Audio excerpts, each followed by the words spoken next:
pemirsa TVR Parlemen dimanapun Anda berada, berjumpa lagi dalam program TVR 17 bersama saya Umam Hidayat. Dan tepat pukul 17 waktu Indonesia Barat, kami hadirkan kepada Anda sejumlah informasi paling baru dan menarik seputar kinerja dan kegiatan DPR RI yang telah disajikan oleh redaksi TVR Parlemen. Dan pemirsa TVR Parlemen, inilah TVR 17 selengkapnya.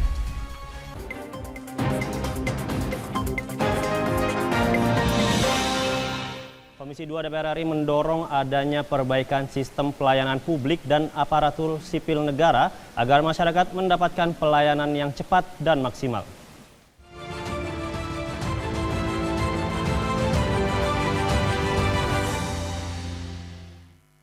Hari Kemerdekaan seharusnya tidak hanya dimaknai sebagai perayaan semata, namun juga menjadi momentum pemerintah dalam merefleksi atau membenahi segala kekurangan. Anggota Komisi 2 DPR RI Gus Pardi Gaus berpendapat Hari Ulang Tahun Republik Indonesia perlu menjadi momen pemerintah untuk berbenah, utamanya terkait perbaikan infrastruktur serta birokrasi yang berdampak pada pelayanan publik. Ia menjelaskan Komisi 2 sejauh ini telah berupaya dalam mendukung perbaikan sistem pelayanan publik dan aparatur sipil negara.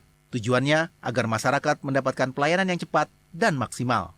Tentu kami sebagai anggota Komisi 2 dan yang ini adalah bidang pemerintahan, kami Komisi 2 tetap berupaya bagaimana pelayanan, bagaimana infrastruktur pemerintahan, bagaimana aparatur sipil negara ini bisa mendarmabaktikan dirinya untuk kepentingan bangsa dan negara itu dengan cara adalah bagaimana memberikan pelayanan yang paripurna dan tidak berbelit-belit.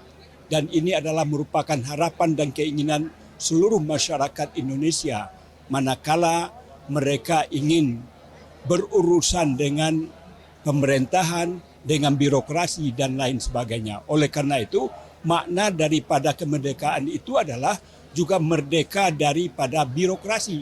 Jangan memperpanjang birokrasi, jangan menjadi lelah masyarakat dalam manakala dia berurusan. Dengan kata lain, peringatan HUT ke-78 diharapkan dapat meneguhkan semangat menghadirkan pelayanan publik pemerintah yang semakin berkualitas. Panji dan Dwi, TVR Parlemen melaporkan.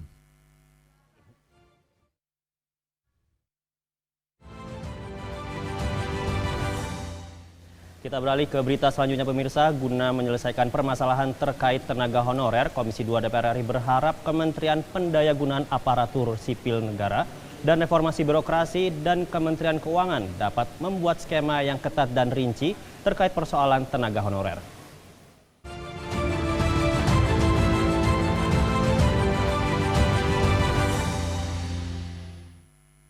Persoalan pengangkatan tenaga honorer masih dalam tahap pembahasan di Komisi 2 DPR RI. Anggota Komisi 2 Muhammad Toha meminta Kementerian Pendayagunaan Aparatur Negara dan Reformasi Birokrasi untuk berkoordinasi dengan Kementerian Keuangan dalam penyelesaian tenaga honorer. Berdasarkan pembahasan yang sudah berjalan, status persoalan tenaga honorer akan diatur dalam revisi Undang-Undang Aparatur Sipil Negara. Lebih lanjut, Muhammad Toha menyampaikan Kemenpan RB dan Kemenq perlu membuat skema yang ketat dan rinci terkait persoalan tenaga honorer. Contohnya di Menpan RB ini tentang revisi Undang-Undang ASN yang kita harus memperjuangkan 2,3 juta non-ASN yang nanti akan diangkat menjadi PNS maupun P3K. Nah, oleh karena itu perlu skema yang sangat ketat, sangat rinci agar negara kuat membiayai, akan tapi juga ASN, non-ASN yang 2,3 juta ini bisa terangkat semuanya. Ya, karena memang dibutuhkan. Mereka itu honorer, pasti dibutuhkan. Oleh karena itu, Menpan RB dalam hal ini pemerintah dalam dukungannya dengan Kementerian Keuangan ini harus benar-benar memikirkan itu. Menanggapi penyampaian RAPBN 2024, anggota Komisi 2 Muhammad Toha berharap permasalahan tenaga honorer serta aspek kesejahteraan masyarakat dapat menjadi perhatian pemerintah, seperti pemenuhan kebutuhan sandang, pangan, papan, pekerjaan, serta peningkatan sumber daya manusia. Adit dan Julian, TVR Parlemen melaporkan.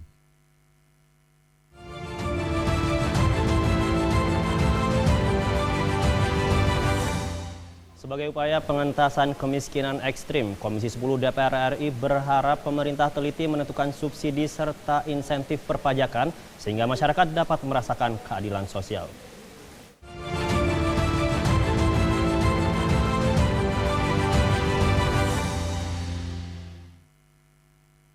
Anggota Komisi 10 DPR RI, Ledia Hanifah Amalia, menilai basis data terpadu kesejahteraan sosial sebagai kunci sukses mengentaskan kemiskinan ekstrim maupun stunting. Pembuatan basis data terpadu kesejahteraan sosial dilakukan untuk mendukung program perlindungan sosial yang dikelola oleh Tim Nasional Percepatan Penanggulangan Kemiskinan. Namun basis data terpadu yang dihimpun pemerintah saat ini dinilai masih berantakan. Berkaitan dengan itu, Ledia Hanifah menyoroti tajam penyampaian RAPBN 2024 terkait pengentasan kemiskinan ekstrim dan stunting. Sekarang gini, kalau pendidikan itu sudah dikunci di Undang-Undang Dasar. Kalau ketika kita kemudian bicara stunting dan kemiskinan, itu kan bagian dari efek lain ya, dari pembangunan dan seterusnya. Maka penanganannya harus sangat serius. Pertama yang harus kita jelas-jelas perbaiki adalah data. Karena ternyata basis data terpadu kesejahteraan sosial kita berantakan. Masih harus diperbaiki, kemudian bagaimana koneksinya dengan sejumlah data-data lainnya. Nah itu yang memang belum diselesaikan, harusnya diselesaikan. Dan amanat dari Undang-Undang Penanganan Fakir Miskin, tiap 2 tahun sekali data itu harus diupdate. Karena kondisi ekonomi pasti akan naik dan turun. Kan kita lihat bahwa perkembangannya, perkembangan ekonomi kan luar biasa. Karena itu jadi PR semua gitu. Nah, itu yang masih belum selesai. Data yang tepat akan membuat kita mempermudah kita untuk memberikan asistensi kepada masyarakat yang miskin untuk kemudian mereka bisa mencapai kemandirian itu. Selain data, pengentasan kemiskinan ekstrim juga perlu ditangani melalui pemberian subsidi. Pemerintah harus teliti dalam menentukan subsidi serta insentif perpajakan sehingga masyarakat benar-benar merasakan keadilan sosial. Vincent dan Zia, TVR Parlemen melaporkan.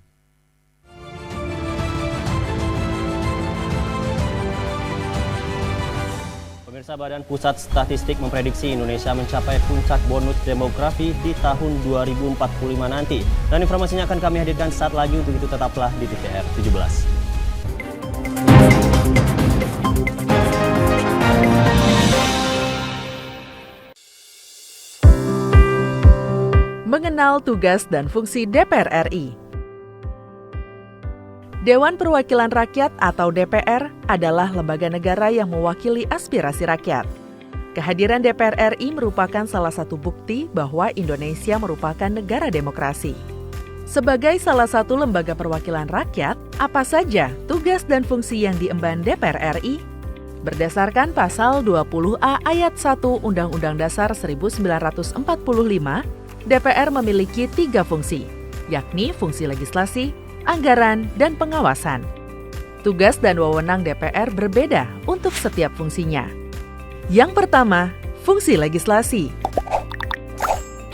Menyusun program legislasi nasional atau prolegnas, menyusun dan membahas rancangan undang-undang, menerima rancangan undang-undang yang diajukan oleh DPD, membahas rancangan undang-undang yang diusulkan oleh Presiden ataupun DPD, menetapkan undang-undang bersama dengan Presiden, menyetujui atau tidak menyetujui peraturan pemerintah pengganti undang-undang yang diajukan oleh Presiden untuk ditetapkan menjadi undang-undang. Yang kedua, fungsi anggaran. Memberikan persetujuan atas rancangan undang-undang tentang APBN yang diajukan oleh Presiden. Memberikan persetujuan terhadap pemindah-tanganan aset negara maupun terhadap perjanjian yang berdampak luas bagi kehidupan rakyat yang terkait dengan beban keuangan negara. Menindaklanjuti hasil pemeriksaan atas pengelolaan dan tanggung jawab keuangan negara yang disampaikan oleh BPK. Memperhatikan pertimbangan DPD atas rancangan undang-undang tentang APBN dan rancangan undang-undang terkait pajak, pendidikan, dan agama. Yang ketiga, fungsi pengawasan. Fungsi pengawasan, DPR bertugas melakukan pengawasan terhadap pelaksanaan Undang-Undang APBN dan kebijakan pemerintah, serta membahas dan menindaklanjuti hasil pengawasan yang disampaikan oleh DPD. Demikian penjelasan tentang tugas dan fungsi DPR menurut Undang-Undang. Informasi ini dipersembahkan oleh TV dan Radio Parlemen, Biro Pemberitaan Parlemen, dan Sekretariat Jenderal DPR RI.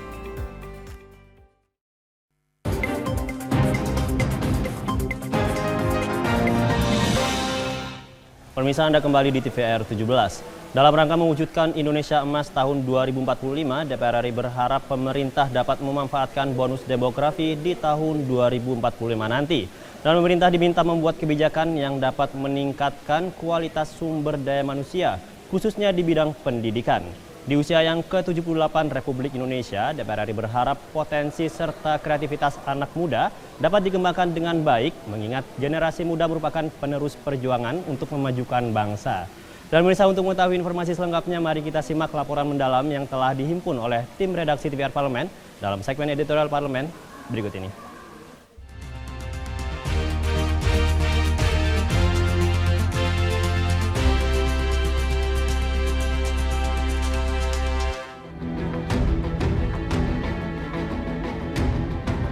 Badan Pusat Statistik memprediksi Indonesia mencapai puncak bonus demografi di tahun 2025 nanti.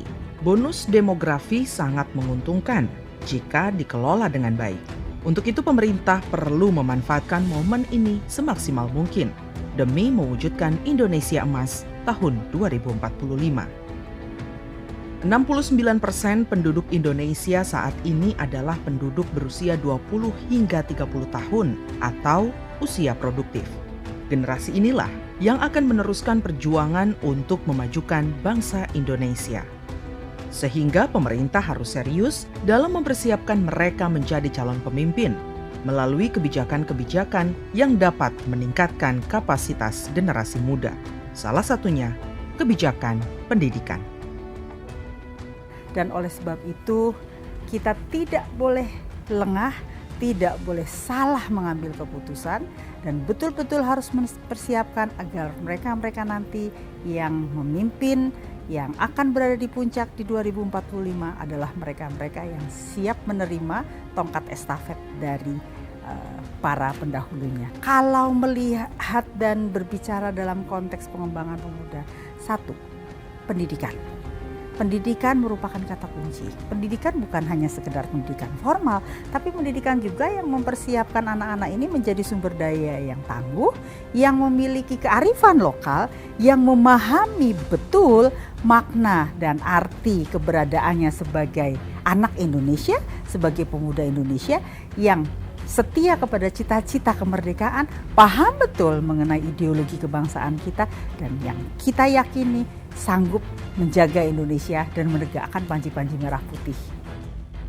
Pemerintah dituntut mampu mengelola bonus demografi dengan baik, karena bonus demografi harus diikuti dengan peningkatan kualitas SDM yang memiliki kreativitas, inovasi, serta berdaya saing tinggi.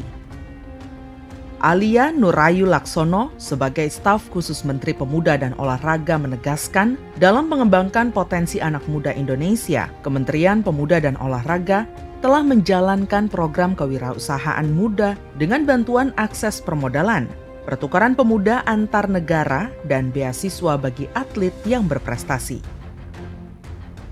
Kemajuan teknologi saat ini pun juga perlu direspon dengan baik. Ruang berekspresi anak muda Indonesia harus diarahkan kepada hal-hal yang positif. Jangan sampai kemajuan teknologi justru menghancurkan masa depan bangsa. Jadi untuk menghadapi bonus demografi, aku rasa kita juga masih banyak harus mempersiapkan SDM anak-anak muda ya. Dari sektor pendidikan formal maupun informal. Banyak anak muda mungkin yang sekolah pendidikan tinggi itu out of reach buat mereka, ya kan. Maka dari itu menurut saya harus lebih banyak beasiswa dari bukan hanya Kemendikbud tapi mungkin dari dinas-dinas lah, dari kementerian-kementerian lain, karena banyak kementerian dan banyak lembaga instansi pemerintah yang memang offer berbagai macam pendidikan program untuk meningkatkan SDM anak muda kan. Tapi untuk pendidikannya sendiri itu gak dianggapkan semua tanggung jawabnya Kemendikbud, tapi menurut aku itu harusnya tanggung jawab kita semua nggak sih? Kesejahteraan masyarakat dan kemajuan bangsa akan lebih mudah diwujudkan jika ada persatuan dari seluruh elemen bangsa, khususnya peran aktif dari generasi muda. tentunya peran kita sebagai pemuda di Indonesia juga sangat penting, apalagi dengan adanya tantangan global lainnya gitu. Nah, maka dari itu saya rasa kita sebagai generasi penerus bangsa harus bereksplorasi juga mengenai pengetahuan untuk meningkatkan kualitas diri kita tentunya dalam kualifikasi SDM yang ada, sehingga nantinya di masa depan yang ada generasi pemuda Indonesia juga tidak kalah atau berani untuk bersaing dengan negara-negara maju lainnya gitu. Nah, Jangan sampai di usia yang ke-78 Republik Indonesia, potensi dan kreativitas anak muda tidak dikembangkan dengan baik. Mengingat masa depan bangsa dan negara ditentukan oleh kualitas serta peran dari generasi muda. Jayalah pemuda, jayalah Indonesia. Tim Liputan TVR Parlemen melaporkan.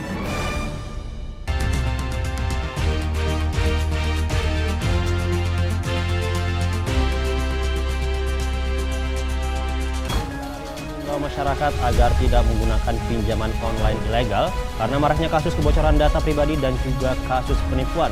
Saksikan informasi selengkapnya untuk itu jangan kemana-mana, tetaplah bersama kami di TVR 17.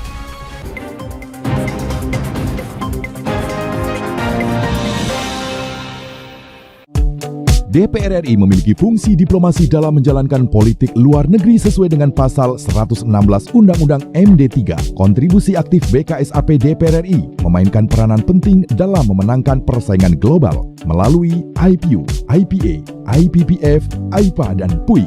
BKSAP memiliki komitmen yang tinggi dalam krisis kemanusiaan dunia. Fungsi diplomasi dijalankan untuk mendukung upaya pemerintah dalam melaksanakan politik luar negeri.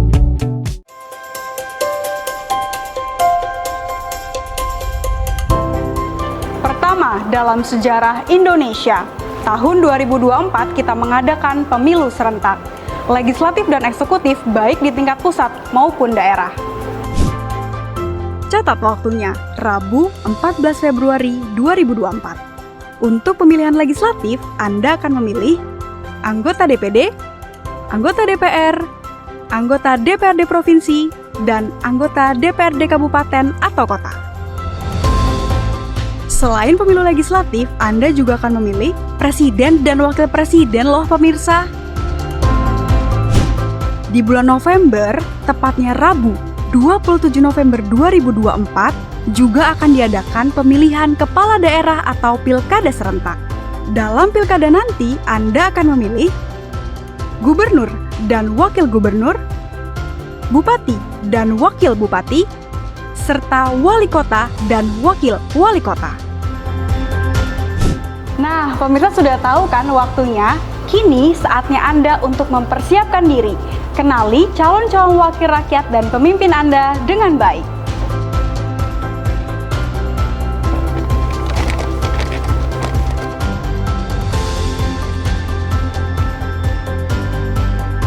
Jangan sampai kesempatan untuk memilih calon wakil rakyat dan pemimpin Anda terlewat begitu saja. Ayo ramaikan pesta demokrasi pemilu 2024 dengan meriah.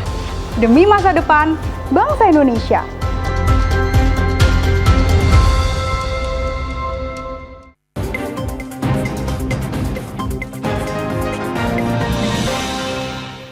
Kembali di TVR 17. Kepala Eksekutif Pengawas Perilaku Usaha Jasa Keuangan, Edukasi, dan Perlindungan Konsumen OJK, Friederika Widyasari mengatakan ada tren baru terkait penggunaan pinjaman online atau pinjol ilegal di tengah masyarakat. Friederika menjelaskan sejumlah pihak sengaja menggunakan pinjol ilegal untuk meminjam dana, namun dana yang dipinjam tidak dikembalikan atau tidak dilunasi. Dan menanggapi hal ini, anggota Komisi 11 DPR RI Andreas Edi Susetyo berharap masyarakat dapat menggunakan pinjaman online hanya untuk kebutuhan yang produktif saja. Selengkapnya mari kita simak liputan rekan kami Alfat Rizky. Baik pemirsa TVR Parlemen dimanapun Anda berada, baru-baru ini OJK mengeluarkan rilis data terkait dengan menurunnya tingkat komplain atau pengaduan masyarakat terkait dengan pinjol ilegal.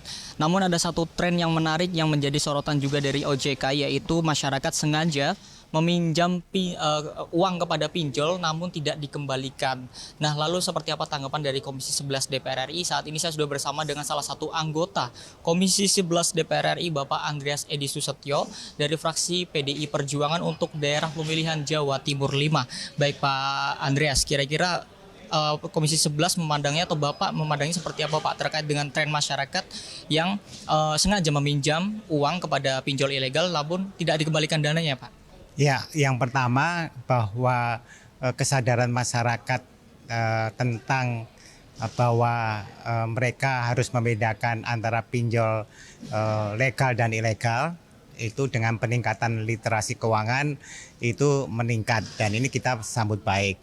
Namun demikian fenomena dalam tanda kutip aji mumpung bahwa karena mereka tahu ini pinjal ilegal maka mereka juga tidak mau membayar. Nah ini saya kira adalah perlu nanti juga peningkatan edukasi bahwa bagaimanapun kita kalau meminjam uang itu ya harus mengembalikan, itu intinya. Dan tentu kita harapkan bahwa sesuai dengan karakteristiknya pinjol ini memang dibutuhkan oleh mereka yang sebetulnya itu tentu kalau untuk usaha produktif itu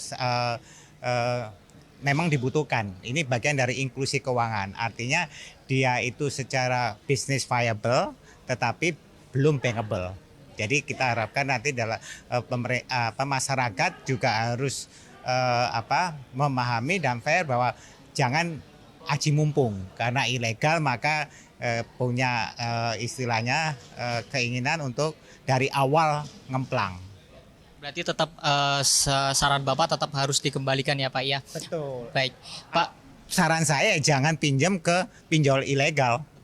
Berarti tetap dengan yang resmi saja ya Pak ya? Baik, kalau misalkan kita ngomongin terkait dengan tren pinjol yang ada saat ini di Indonesia Pak, terkait dengan masyarakat ini sudah mulai turun keluhannya terkait dengan pinjol ilegal. Berarti sosialisasi yang diberikan oleh OJK terkait dengan literasi bahwa pinjol ini ilegal dan yang legal yang mana, yang legal yang ilegal yang mana itu sudah baik Pak? Ya, artinya ini juga kita dorong dan bekerja sama dengan kita juga dari ini dan literasi keuangan kepada masyarakat itu baik dan terutama kita tekankan bahwa gunakanlah pinjaman itu hal yang produktif.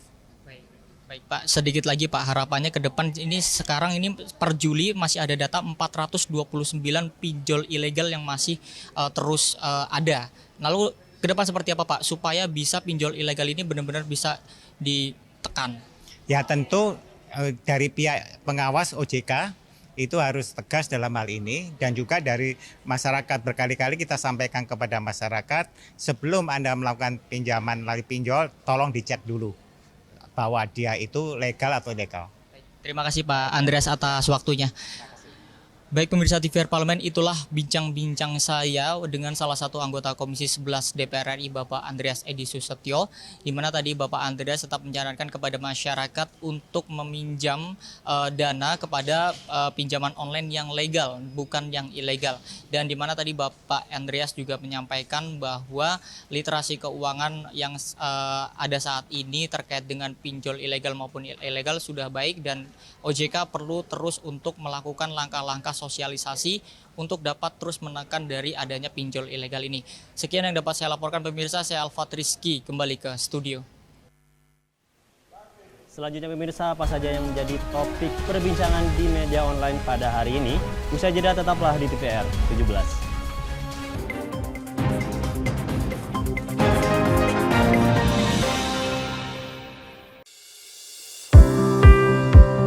Mengenal tugas dan fungsi DPR RI. Dewan Perwakilan Rakyat atau DPR adalah lembaga negara yang mewakili aspirasi rakyat. Kehadiran DPR RI merupakan salah satu bukti bahwa Indonesia merupakan negara demokrasi. Sebagai salah satu lembaga perwakilan rakyat, apa saja tugas dan fungsi yang diemban DPR RI? Berdasarkan pasal 20A ayat 1 Undang-Undang Dasar 1945, DPR memiliki 3 fungsi, yakni fungsi legislasi, anggaran, dan pengawasan. Tugas dan wewenang DPR berbeda untuk setiap fungsinya. Yang pertama, fungsi legislasi.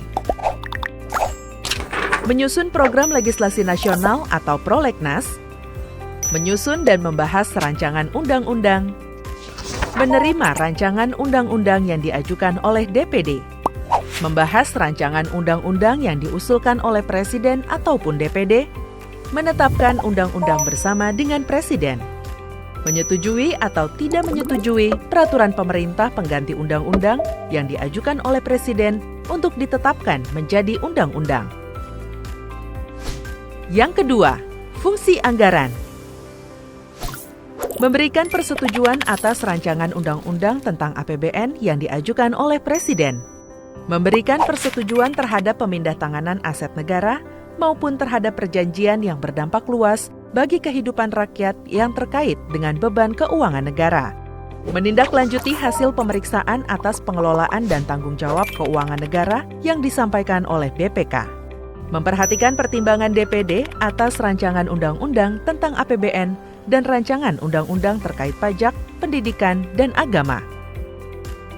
Yang ketiga, fungsi pengawasan.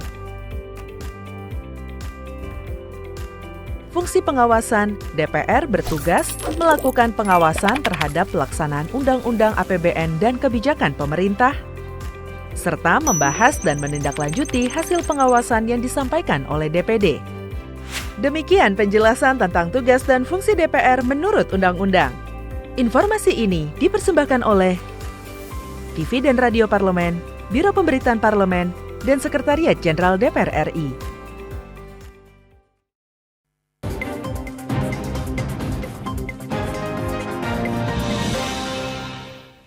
Pemirsa, Anda kembali di TVR 17. Pemirsa TVR Parlemen, kali ini kita masuk ke segmen media nasional. Mari kita simak isu apa saja yang menjadi sorotan media serta tanggapan dari sejumlah anggota Dewan.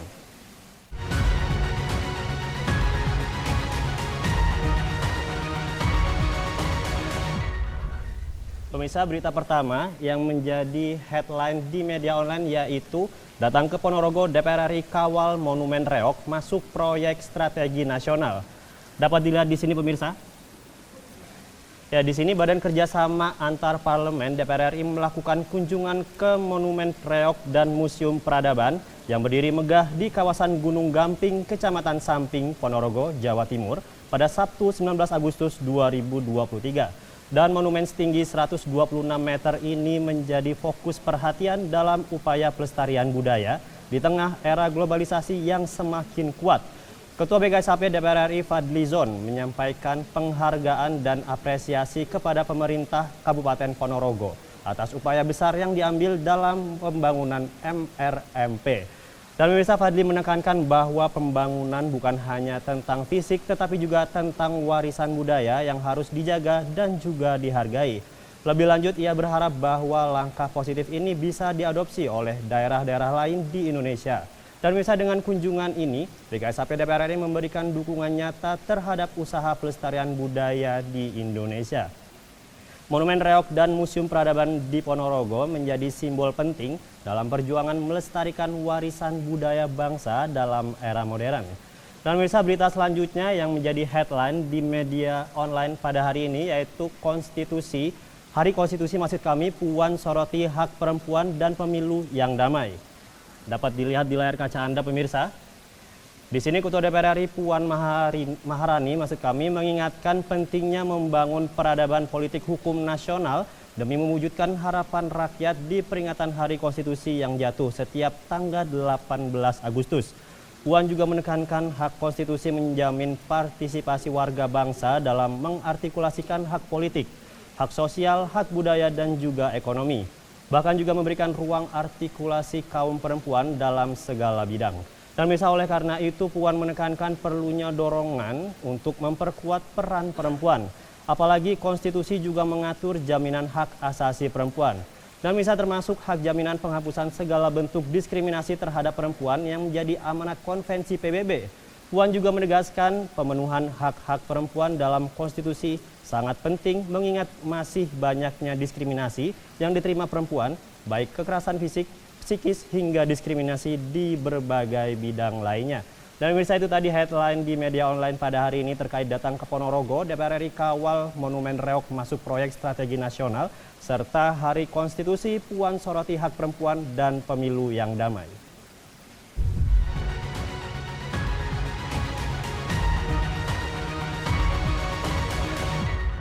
Pemirsa TVR Parlemen, segmen media online tadi sekaligus menutup program TVR 17 edisi sore hari ini.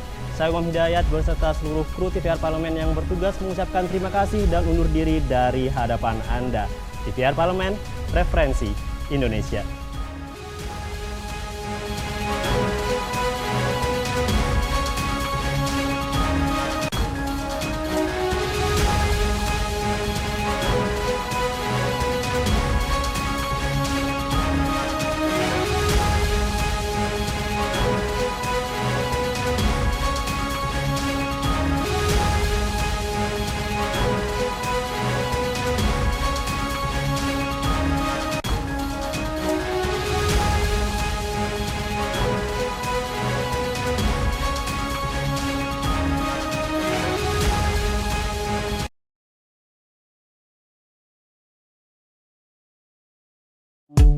DPR RI memiliki fungsi diplomasi dalam menjalankan politik luar negeri sesuai dengan pasal 116 Undang-Undang MD 3. Kontribusi aktif BKSAP DPR RI memainkan peranan penting dalam memenangkan persaingan global melalui IPU.